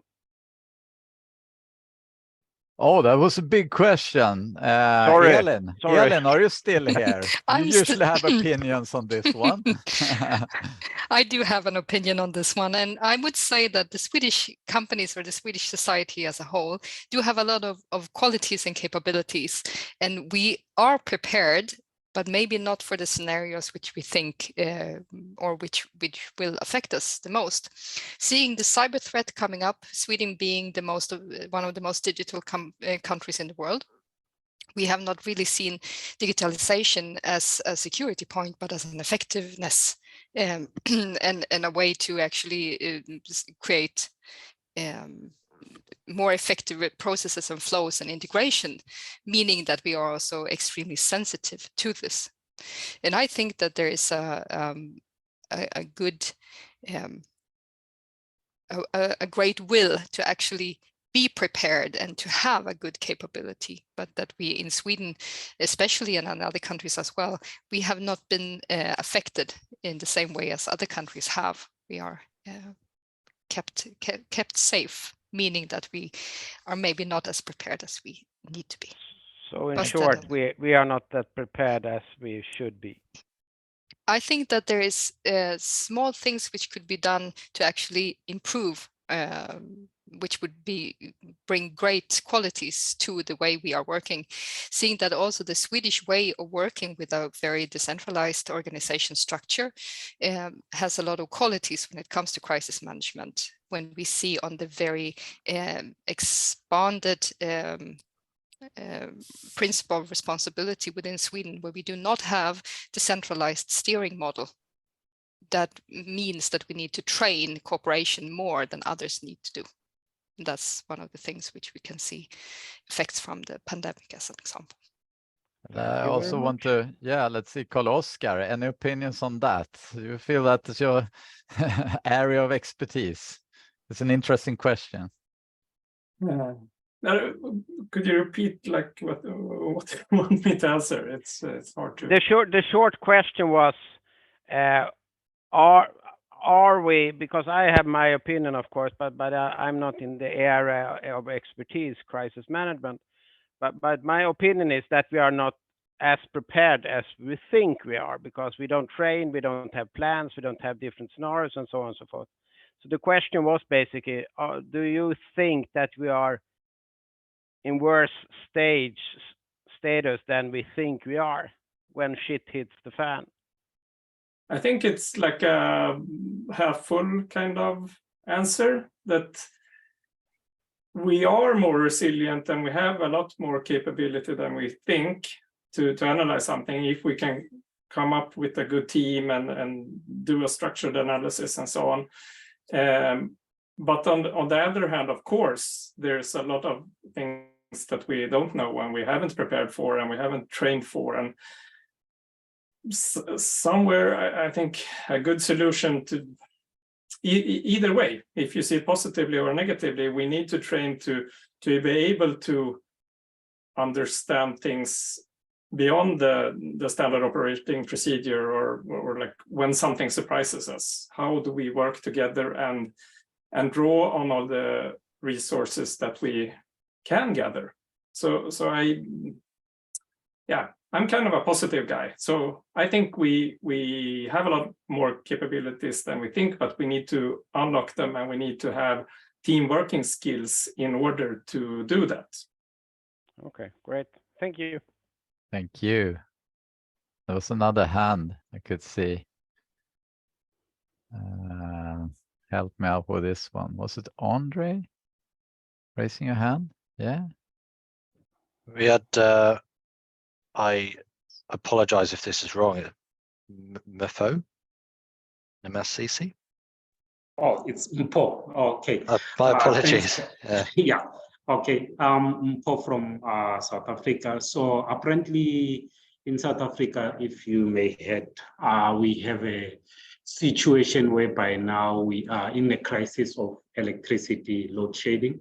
So of which is affecting the people, it's affecting the whole country, even the companies. So I don't know if I just want to ask from you guys if maybe you did have any similarities in one of the countries, maybe that we have dealt with something like that, because at the end of the day, it's gonna also affect the production, because now there are some rumors that it might happen that we have 50% of the day without power. So I just want to ask your opinion, guys, maybe to handle that. Thanks. Yeah, I can take that one. Thanks. Just a note, we have the meeting. I don't know if it's going to close. If it does close, I apologize. That's a really good question. We've actually been looking a lot at South Africa at the minute in terms of the load shedding and working through solutions. What would be really good is maybe we can set up a meeting and chat about Murphy and the South Africa thing, and we can discuss about what's going on in Europe and ideas that maybe we've had. It'd be interesting to hear your point of view as well as we look to reach out to South Africa more as well. Is that something we could arrange? Thank you so much. Great. Oh.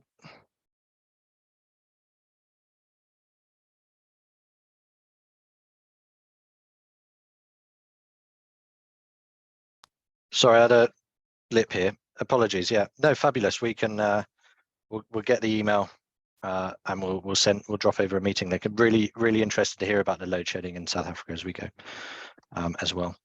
So last comment then, Andre, before we crash out of the meeting. Yeah, I was just going to mention about the last two speakers. So Nicholas, obviously I can't comment on the Scandinavian countries, but I've been to a few countries around the globe, and they fall into some categories. The categories are if there's a regulation or some sort of compliance piece, then businesses will often do something about it. If there's some sort of third-party influence, like an insurance company or assessing their risk requires it, they will do it. Or in some cases, if something's happened to that company or a sector competitor, then again, they would do something. Unfortunately, businesses can be a little bit lax because it's not uppermost on their agenda. You know, they do what they do to make things and provide services, and the crisis bit isn't always uppermost in their mind. Obviously, very good companies will think of that and think of ways. So that hopefully that addresses yourself in your question. And in terms of the South African piece, obviously things like losing power. You know, you've got the hurricanes, the bands across Central America and up the east coast of America.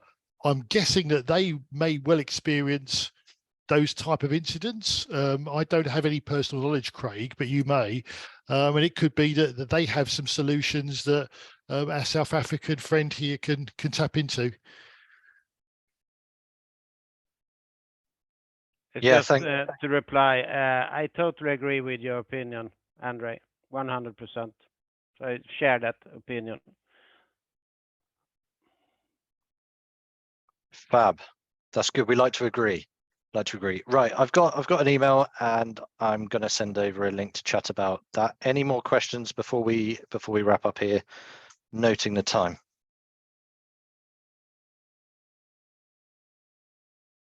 Good. We take silent. Oh, Matt's first in, first out.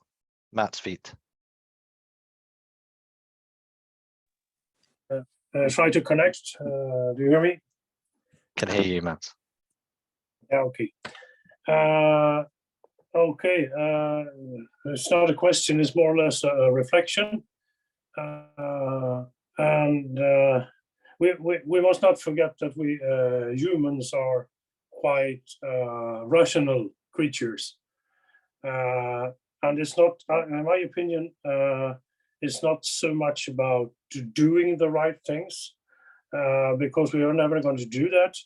But as long as we can use some of the loops that are created throughout the times, the OODA loop and the 3-loop learning and all these things, structures where we think, take information to us, rationalize it, and further on to decisions. And yeah, it's, that's it actually. It's not so much about doing things, the right things, but thinking in what do I say, structures. Yeah, I don't know if it's make any sense, but still, I think it's more or less like that. Hello, Mats. I know you Hey, from Mats. before. Hello, how are you? That's a good I'm reflection, fine. Mats. And to comment on that, I think that's really something that we need to keep in mind. We will not make the perfect decisions during a handling like this. And we also need to be brave enough to actually try things. That's the whole fundamental idea also of understanding how there is a piece of improvisation and courage that is important. Otherwise, we will not do anything until we know everything. And then probably the crisis has already moved on. So I agree 100%. I think that's really something that we need to keep in mind as well, that we're not striving to get the perfect decisions. We need decision, and we need to quickly evaluate, as you say, in the learning loop, and then try again and see what effects we are actually receiving. If something becomes wrong, it will. It will. You haven't been in a crisis if you haven't made the wrong decisions. But the interesting part is how quickly we discover that this doesn't give the effects that we want and change. So I think that's very relevant that you added this, Mats. Thanks for that. May I have add one thing that you started with, more or less?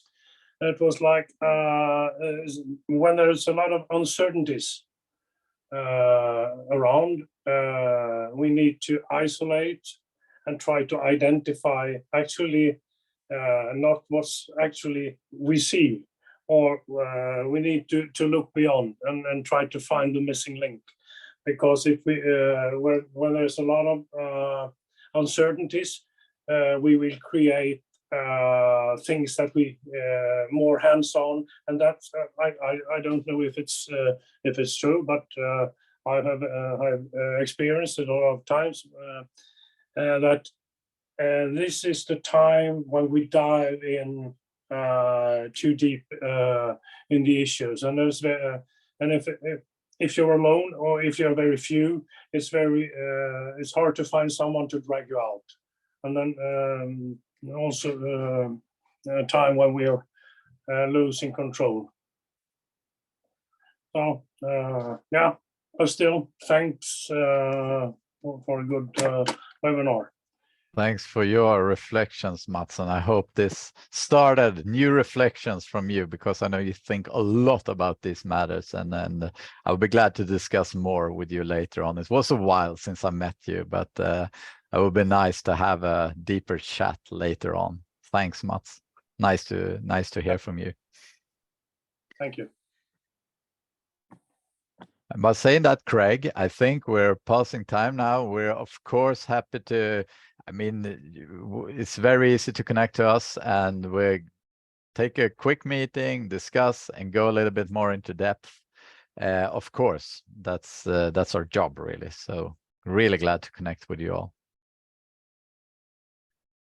Craig. Done, I would say. I think that's it. 8 minutes. And to thank everyone. Connect with us. Let's chat. It's good to talk. Yes, please do. And keep on reflecting. Really, really nice to see you all here today. Great. Done. Take care, everyone. Meeting ends in 5.